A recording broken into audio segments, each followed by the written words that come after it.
வகையில் நம்முடைய தொகுதியினுடைய பார்வையாளர் மரியாதைக்குரிய சகோதரியாருடைய முன்னிலையில் மற்ற ஒன்றிய கழகத்தினுடைய நிர்வாகிகள், பேரூர் கழகத்தினுடைய நிர்வாகிகள் உடைய முன்னிலையில் இந்த மாபெரும் கண்டன ஆர்ப்பாட்டமானது இப்பொழுது துவங்க இருக்கிறது. அது மாவட்ட கழகத்தினுடைய துணை செயலாளர் சின்னையன் அவர்களையும் வரவேற்று இந்த நிகழ்ச்சியானது இப்பொழுது துவங்க இருக்கிறது. ஒன்றிய கழகத்தினுடைய அவைத் தலைவர் மரியாதைக்குரிய வடக்குக்கோட்டை பழனிசாமி அவர்கள் ஒரு 5 நிமிடம் பேசுமாறு அழைக்கின்றேன்.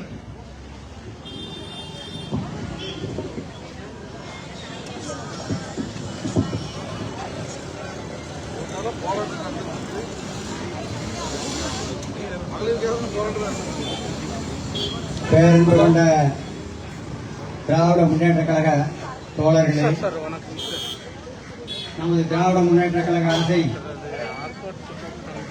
கடுமையாக சாடிக்கொண்டிருக்கின்ற நமது பிஜேபி அரசு நமது 100 நாள் திட்ட வேலைகளுக்கு இதுவரை 4-5 மாதங்களாக பணம் கொடுக்கவில்லை.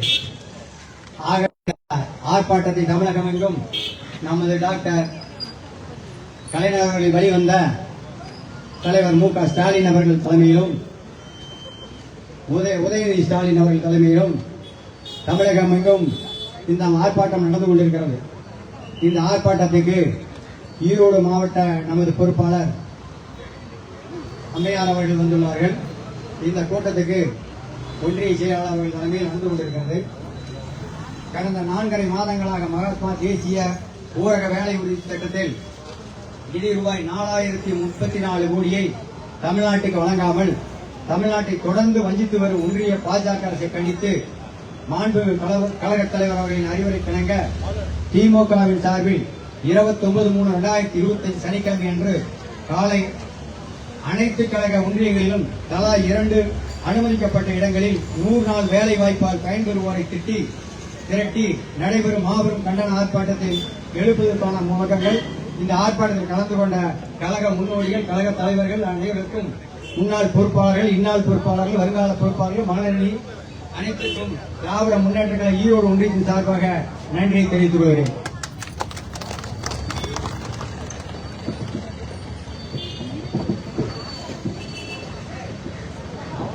இப்பொழுது தொகுதியினுடைய பார்வையாளர் மரியாதைக்குரிய சகோதரர்கள் அவர்கள் உரையாற்றுகிறார். நமது மாண்புமிகு கழக தலைவர் அவர்களின் ஆணைக்கிணக்கவும் நமது துணை முதல்வர் அவர்களின் வழிகாட்டுதல்படியும் நமது மாண்புமிகு அமைச்சர் அண்ணன் முத்துசாமி அவர்களின் அனுமதியுடனும் ஆர்ப்பாட்டத்தை சிறப்பாக நடத்தி கொண்டிருக்கும் அண்ணன் சதாசிவம் அவர்களுக்கும் மற்றும் கழக உறுப்பினர் அவர்களுக்கும் பொதுமக்கள் அனைவருக்கும் என் மனமார்ந்த பணிவான வணக்கத்தை தெரிவித்துக் கொள்கிறேன். எல்லாம் 100 நாள் வேலைன்னு சொல்லிட்டு இந்த போராட்டம் தான் நமக்கு பெரும் கொடுமையான விஷயமாக இருக்கு. இது 2005 25/5/2005 நம்ம காங்கிரஸ் ஆட்சி மன்மோகன் சிங் இருக்கப்ப இது தொடங்கப்பட்டது. அதுக்கப்புறம் 2009 நம்ம காந்தியடிகள் மகாத்மா காந்தியின் பிறந்த நாளை முன்னிட்டு அன்னைக்குதான் இது ஃபர்ஸ்ட் எப்படி இருந்ததுன்னா தேசிய ஊரக வேலை வாய்ப்பு உறுதி செய்யப்பட்ட சட்டம். அதுக்கப்புறம் மகாத்மா காந்தியோட பிறந்த நாளை முன்னிட்டு மகாத்மா காந்தி தேசிய ஊரக உறுதி அளிக்கப்பட்ட சட்டம் இல்ல. அதுக்கப்புறம் கிராமப்புறத்துல இருக்க மக்கள் எல்லாரும் இது 100 நாள் வேலை வாய்ப்புன்னு சொல்லிட்டு கரெக்டா நம்ம ஒரு சுருக்கமான ஒரு வார்த்தையா கொண்டு வந்துட்டாங்க. இதுல பாத்தீங்கன்னா எல்லாத்துக்கும், அதாவது மத்திய அரசுக்கும் சரி மாநிலத்தில் இருக்கவங்களுக்கும் சரி ஒரே சிம்ம சொப்பனமாக விளங்கக்கூடியவர் நமது மாண்புமிகு முதலமைச்சர் அவர்கள். இதுல எந்த மாற்றமும் இல்ல. நம்ம யாரையுமே எதிரின்னு சொல்ற அளவுக்கு நமக்கு பலம் யாருமே இல்ல. யாரை பார்த்தும் நம்ம பயப்படுற அளவுக்கோ நமக்கு இவங்கதான் எதிரின்னு நம்ம ஒரு செகண்ட் கூட நம்ம தலைவர் அவர்கள் சொல்லவே இல்லை. ஆனா எல்லாத்துக்கும் நம்ம எதிரியா தெரியுறோம்னா என்ன அர்த்தம்? இப்படிப்பட்ட முதலமைச்சர் எந்த நாட்டிலையும் இல்ல. ஏன்னா மக்களுக்கு தேவையான இத்தனை நலத்திட்டங்களையும் எந்த இடத்துலயும் எந்த முதலமைச்சரும் உடனுக்குடன் நிறைய நல்ல விஷயங்களை மகளிருக்கு, மெயினா மகளிருக்குன்னு மட்டும் சொல்லிட்டு இருக்காங்கன்னு சில ஆண்களுக்கு. ஒரு வீட்டுல மகளிர்கள் நிம்மதியா இருந்தாலே அந்த ஆண்களுக்கு நிம்மதிங்கிற ஒரே வார்த்தை தான். ஏன்னா இத எல்லாரும் புரிஞ்சுப்பாங்க. நிஜமா ஆண்கள்லாம் நல்ல ஒரு அறிவு தான், புரிஞ்சுக்குவாங்க. அதனாலதான் தான் வீட்டு மகளிர் எல்லாத்தையும் தலைவர் மட்டுமல்ல ஆண்களும் முன்னிறுத்தி அழகு பார்க்கறாங்க அந்தந்த வீட்டுல. அது மிகவும் வரவேற்கக்கூடியது. எந்த ஆட்சி இருந்தாலும் தலைவர் இந்த இதுலயும் சொல்ற 100 நாள் வேலை திட்டத்திலையும் நமக்கு எந்த ஒரு துறையாக இருந்தாலும் நம் மத்திய அரசு நமக்கு நிதி ஒதுக்குறதுல ரொம்ப தாமதம். ஏன்னு கேளுங்க, நீங்க உங்களுக்கு புரியாது. எந்த விஷயம் விலை உயர்வா இருந்தாலும் மேலதான் வந்து மத்திய அரசு தான் நமக்கு விலை உயர்வை ஏற்படுத்துறாங்க. கிராமத்துல இருக்கவங்களுக்கு நிறைய பேத்துக்கு தெரியாது, இது தமிழக அரசு தான் விலை ஏறிடுச்சு, இந்த பில் ஏறிடுச்சு, அந்த இது கிடையாது. எல்லாமே மேல இருந்து உத்தரவுல தான். ஏன்னா நம்ம தமிழ்நாடு அரசு மக்கள்கிட்ட நல்ல பேர் எடுக்க கூடாதுங்கிறது மத்திய அரசோட ஒரே கொள்கையா கொண்டு போயிட்டு இருக்காங்க. ஏன்னா மக்களுக்கு இவங்க எல்லாமே நல்லது செஞ்சுட்டு இருந்தாங்கன்னா மக்கள் அப்புறம் நிரந்தர முதல்வர் ஆக்கிடுவாங்க நமது மாண்புமிகு முதலமைச்சர் அவர்களே. அந்த ஒரு நோக்கத்தோட அவரை வீழ்த்தணுங்கிற ஒரு எண்ணத்தோட இத்தனை கட்சிகள், நீங்க நினைச்சு பாருங்க, ஒரு மாசத்துல தொடங்கி அடுத்த மாசம் முதலமைச்சர் ஆகணுங்கிற அளவுக்கு கனவு காண்கிற அளவுக்கு ஒரு விஷயம் எல்லாம் பண்ணிட்டு இருக்காங்க. இது படத்துல மட்டும்தான் சாத்தியம். நிஜ வாழ்க்கை எல்லாம் இது சாத்தியமே கிடையாது. நம்ம மாண்புமிகு முதலமைச்சர் அவர்களை நீங்க நினைச்சு பாருங்க. 50-55 வருஷம் போராட்டம், எத்தனை சிறைக்கு போனது மட்டுமல்ல, எத்தனை கஷ்டங்களை அவர் அனுபவிச்சிருக்காங்கன்னு அவங்க கூட இருந்தவங்களுக்கு மட்டும் பழைய என்ன சொல்றது நிர்வாகிகள் அத்தனை பேத்துக்குமே தெரியும். ஏன்னா அவ்வளோ ஒரு கஷ்டங்களை அனுபவிச்சுதான் நம்ம மாண்புமிகு முதலமைச்சர் இன்னைக்கு நீங்க நம்பி கொடுத்த ஒரு சீட் அவருக்கு, நம்பி முதலமைச்சருங்கிற ஒரு இடத்தை நீங்க கொடுத்திருக்கீங்க. நீங்க அத்தனை பேரும் கொடுத்ததுக்காக தான் அவர் இன்னுமே சரி பல நல்ல திட்டங்களை உருவாக்கி உங்களுக்காக இன்னும் நிறைய பண்ண போறாங்க. இது மட்டும் கிடையாது. அதனாலதான் எல்லா மத்திய அரசும் சரி, மாநிலத்துல கட்சி ஆரம்பிக்கிறவங்களும் சரி, எல்லாருமே பயப்படுறதுக்கு ஒரே காரணம், என் மாநிலத்துலதான் பிஜேபிங்கிற ஒரு கட்சி இருக்கு இல்லையா, அவங்களுக்கு தெரியாதா மக்களோட கஷ்டம், அவங்க போய் எடுத்து சொல்லக்கூடாதா, அவங்க சொன்னா கேட்காதா மத்திய அரசு, ஏன்னா அவங்கதான் ஆண்டுட்டு இருக்காங்க மத்தியில. ஏன் உங்க கஷ்டத்தை வேடிக்கை பார்த்துட்டு எதுவுமே சொல்லாம இருக்காங்க? நீங்க எல்லாம் இதுல சிந்திக்கணும் மக்களே, உண்மையாலுமே சொல்றேன். ஏன்னா இன்னைக்கு இப்ப பாருங்க, இந்த 3-4 வருஷம் விட்டுறாங்க, இந்த எலெக்ஷன் வரப்போகுதுங்கிறப்ப எல்லாரும் நம்மள குறை சொல்றாங்க. நல்லதை சொல்லுங்க, நம்ம அத்தனை நல்ல திட்டம் பண்ணிருக்கோம். அந்த நல்ல திட்டங்களை எல்லாத்தையும் சொல்லுங்க. யாரு வாயில இருந்து வராது, நமது மாண்புமிகு முதலமைச்சரும் அனுபவிக்கிற மக்களுக்கு மட்டும்தான் அந்த நலத்திட்டம் தெரியும்.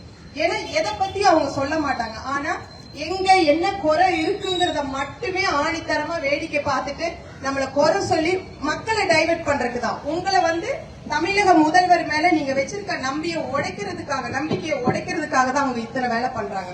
நீங்க தெளிவா இருங்க. ஒரு திடீர்னு எந்த கட்சியுமே இப்ப இல்லைங்க. உண்மையை சொல்ல போனா எந்த கட்சியும் உருப்படியா இல்ல. நம்ம இவ்வளவு நல்லது செஞ்சு இன்னும் நல்லது செஞ்சு மக்கள்கிட்ட நல்லபடியா நம்மளை நம்பி கொடுத்த முதலமைச்சருங்கிற ஒரு விஷயம், அவர் எத்தனை வருஷம் போராடி இந்த பதவிக்கு வந்தாருன்னு உங்களுக்கு தெரியும் இல்லையா?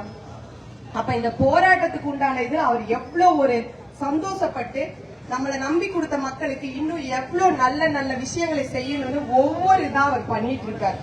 இதை உடைப்பதற்காகவும் உங்களோட கோரிக்கை நிச்சயம் நிறைவேறும். அது மட்டுமல்ல, இந்த 100 நாள் வேலை வாய்ப்பு திட்டம் இந்த கோஷத்தோட முடிஞ்சதுன்னு நினைக்காதீங்க. ஒவ்வொருத்தரும், ஆண்களா இருக்கட்டும் பெண்களா இருக்கட்டும், ஸ்மார்ட் போன் வச்சிருக்க அத்தனை பேரும் உடனுக்குடன் உங்கள் செய்திகளை அப்டேட் பண்ணுங்க. ஏன்னா இது பார்த்துட்டு ஒவ்வொரு கட்சியில சொல்றாங்க, நீங்க எல்லாம் ஒரு 300 பேரை வச்சு ஐபேக்னு சொல்லிட்டு ஒரு விஷயத்த பண்ணிட்டு இருக்கீங்கன்ட்டு. இது 300 பேருக்கு உண்டான கலகம் கிடையாதுங்க. அதை புரிஞ்சுட்டாங்கன்னா யாரு வாயிலையும் இந்த வார்த்தை வராது.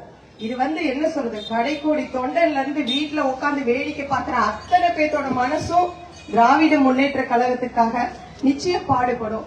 உங்களோட இந்த 100 நாள் கோரிக்கை இந்த கோஷத்தோட நிறுத்திவிடக் கூடாது. ஏன்னா இங்க ஒவ்வொருத்தரும் இதை எடுத்து வாட்ஸ்அப்லயா இருக்கட்டும், பேஸ்புக்கா இருக்கட்டும், ட்விட்டரா இருக்கட்டும், எல்லாத்துலயும் அப்டேட் பண்ணுங்க. இந்த முழக்கங்களை இது தொடர்ந்து பண்ணுங்க. அப்பதான் இந்த நிறைவேறும். ஏன்னா இப்ப ஏப்ரல் 1ல இருந்து இவ்வளவு பிரச்சனையிலையும் நம்ம மாண்புமிகு முதலமைச்சர் அவர்கள் ஏப்ரல் 1ல இருந்து உங்களுக்கு அந்த கூலியை கூட ஏத்தி கொடுத்திருக்காங்க. ஏன்னா இவ்ளோ பிரச்சனை ஓடிட்டு இருக்கு, எப்படிடா இவனால இது முடியும் அப்படின்னா மக்களோட நம்பிக்கை. நீங்க இருக்கிற நம்பிக்கையில தான் அவங்க ஒவ்வொரு விஷயத்தையும் நம்ம தமிழ்நாடு பட்ஜெட்ல இருந்து எடுத்து கொடுத்துட்டு இருக்காங்க. இது மத்திய அரசு இருந்து கண்டிப்பா நம்ம வாங்கணும். ஏன்னா 4034 கோடிங்கிறது 4 மாசத்தோட கணக்கு தான். இது இப்படியே வருஷ கணக்கு எடுத்துட்டு போனாங்கன்னா அதை நம்பி பாடுபடுற வேலைக்கு போயிட்டு இருக்கு. அதை நம்பி உண்மையாலுமே ஒருத்தருக்கு 1000 ரூபாய்ங்கிறது சாதாரண விஷயமா இருக்கும் சில பேருக்கு. ஆனா அந்த 1000 ரூபாய் வந்தா அந்த குடும்பம் எப்படி இருக்குங்கிறது நிறைய பேத்துக்கு பல கனவுகளா கூட இருக்கும். சோ அந்த மாதிரி இருக்கிறப்ப உங்களோட கனவுகளை நிறைவேற்ற ஒரே முதல்வர் நம் தமிழக மாண்புமிகு முதலமைச்சர் அவர்கள் மட்டுமே என்று தெரிவித்துக் கொண்டு உங்களுடைய போராட்டம் இதோட நிற்கக்கூடாது. அவங்க நமக்கு பட்ஜெட் ஒதுக்குற வரைக்கும் உங்களோட போராட்டங்கள் எல்லா மூல சந்து பொந்து எல்லாத்துலயும் அதை தெரியப்படுத்தணும். உங்களோட கோஷங்களை முழங்குங்க. உங்களோட சோசியல் மீடியா, வாட்ஸ்அப், பேஸ்புக் எல்லாத்துலயும் அட்லீஸ்ட் உங்க பெரியவங்களுக்கு இது இல்லாட்டி கூட உங்க வீட்டுல இருக்க பசங்களுக்கு இது இருக்கும் கண்டிப்பா. அதனால அந்த பசங்க கிட்ட சொல்லி இதை ஏற்பாடு பண்ணுங்க. நிறைய யங்ஸ்டர்ஸ் புது புது கட்சியை நம்பி போக வேண்டாம். பிராக்டிகலா திங்க் பண்ண சொல்லுங்க. உங்க வீட்டுல இருக்கவங்கள புது கட்சியை தொடங்கி யாரு எந்த இதுவும் செஞ்சிட போறது இல்ல. ஆனா நம்ம இவ்வளவு தூரம் தமிழக முதல்வர் செய்யறதுக்கு ஒரே நன்றி கடன் உங்க கையில தான் இருக்கு. அதை இன்னும் நம்ம வலுப்படுத்தணும், பலப்படுத்தணும். இது அவருக்கான போராட்டம் இல்ல, அதை முதல்ல நீங்க தெரிஞ்சுக்கங்க. எத்தனையோ மக்கள் இதை நம்பி 100 நாள் வேலையை நம்பி கஷ்டப்பட்டு இருக்காங்க பணம் வராதனால. அவரு தமிழக ஃபண்ட்ல இருந்து எடுத்து கொடுக்கிற பணம் பத்தாது. இது மாநில மத்திய அரசுல இருந்து வந்தா மட்டும்தான் இதுக்கு சாத்தியம். மாநில அரசு எவ்வளவுதான் இதை பண்ண முடியும் நீங்களே நினைங்க. அப்ப உங்க போராட்டம் தொடரணும். நமக்கு இது நிறைவேற வரைக்கும் எல்லா இடத்துலயும் இதை நீங்க சிதற விடணும். அத்தனை பேட்டையும் சிந்திக்க விடணும். அது மட்டுமன்றி வருகிற 2026 நமது மாண்புமிகு முதலமைச்சர் அவர்கள் மட்டுமே முதலமைச்சராக பதவியேற்பார் என்ற நம்பிக்கையுடன் உறுதி கூறிக்கொண்டு உங்கள் அனைவரையும் இப்போராட்டத்தை தாழ்மையுடன் அனைவருக்கும் தெரியப்படுத்த உதவுமாறு தாழ்மையுடன் கேட்டுக்கொள்கிறேன்.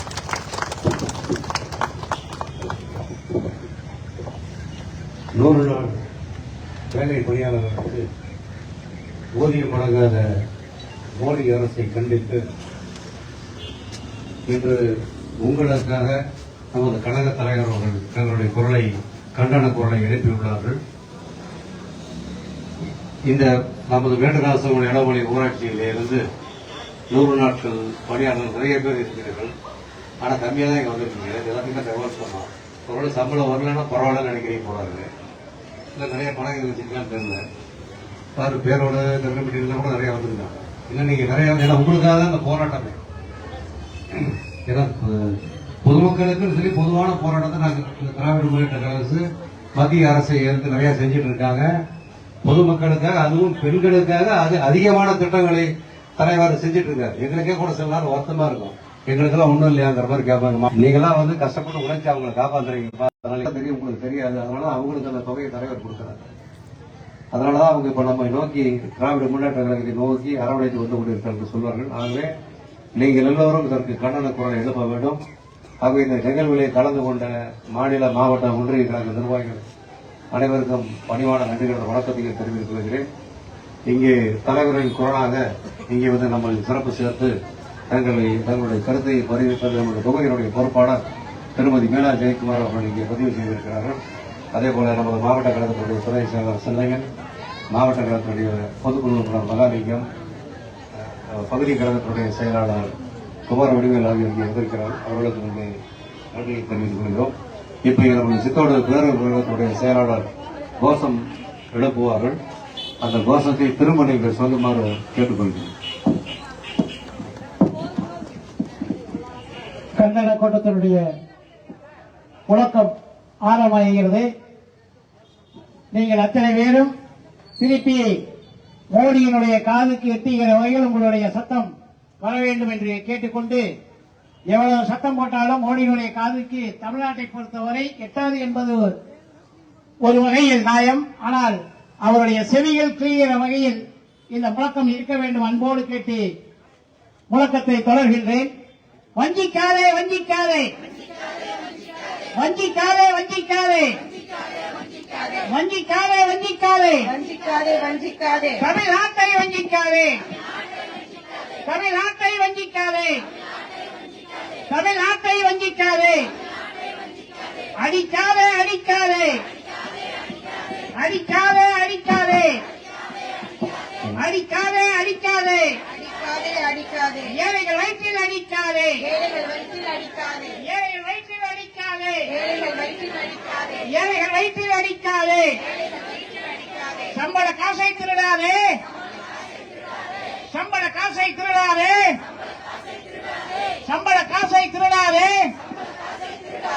ஏழைகள் வயிற்றில் அடிக்காதே ஏழைகள் வயிற்றில் அடிக்காதே ஏழைகள் வயிற்றில் அடிக்காதே ஏழைகள் வயிற்றில் அடிக்காதே ஏழைகள் வயிற்றில் அடிக்காதே ஏழைகள் வயிற்றில் அடிக்காதே மோடி மோடி மோடி மோடி மோடி மோடி என்ன ஆட்சி எங்க பணம் 400 கோடி எங்க ஆட்சியின் பணம் 400 கோடி மோடி மோடி மோடி மோடி மோடி மோடி என்ன ஆட்சி எங்க பணம் 4000 கோடி என்ன ஆட்சி எங்க பணம் 4000 கோடி மோடி மோடி மோடி மோடி மோடி மோடி என்ன ஆட்சி எங்க பணம் 4000 கோடி என்ன ஆட்சி எங்க பணம் 4000 கோடி சம்பளம் கொடு சம்பளம் கொடு சம்பளம் கொடு சம்பளம் கொடு சம்பளம் கொடு சம்பளம் கொடு சம்பளம் கொடு சம்பளம் கொடு சம்பளம் கொடு சம்பளம் கொடு சம்பளம் கொடு சம்பளம் கொடு 100 நாள் வேலைக்கான சம்பளம் கொடு 100 நாள் வேலைக்கான சம்பளம் கொடு 100 நாள் வேலைக்கான சம்பளம் கொடு 100 நாள் வேலைக்கான சம்பளம் கொடு பாஜக அரசே பதில் சொல் பாஜக அரசே பதில் சொல் பாஜக அரசே பதில் சொல் 100 நாள் சம்பள பணம் 100 நாள் சம்பள பணம் 100 நாள் சம்பள பணம் வருமான பதில் சொல் வருமான பதில் சொல் வருமான பதில் சொல் மாசம் 1000 கொடுக்கிறாரு ஸ்டாலினே மாசம் 1000 கொடுக்கிறாரு ஸ்டாலினே மாசம் 1000 கொடுக்கிறாரு ஸ்டாலினே எங்க சம்பளத்து கூட புடுங்கறாரு மோடி எங்க சம்பளத்து கூட புடுங்கறாரு மோடி எங்க சம்பளத்து கூட புடுங்கறாரு மோடி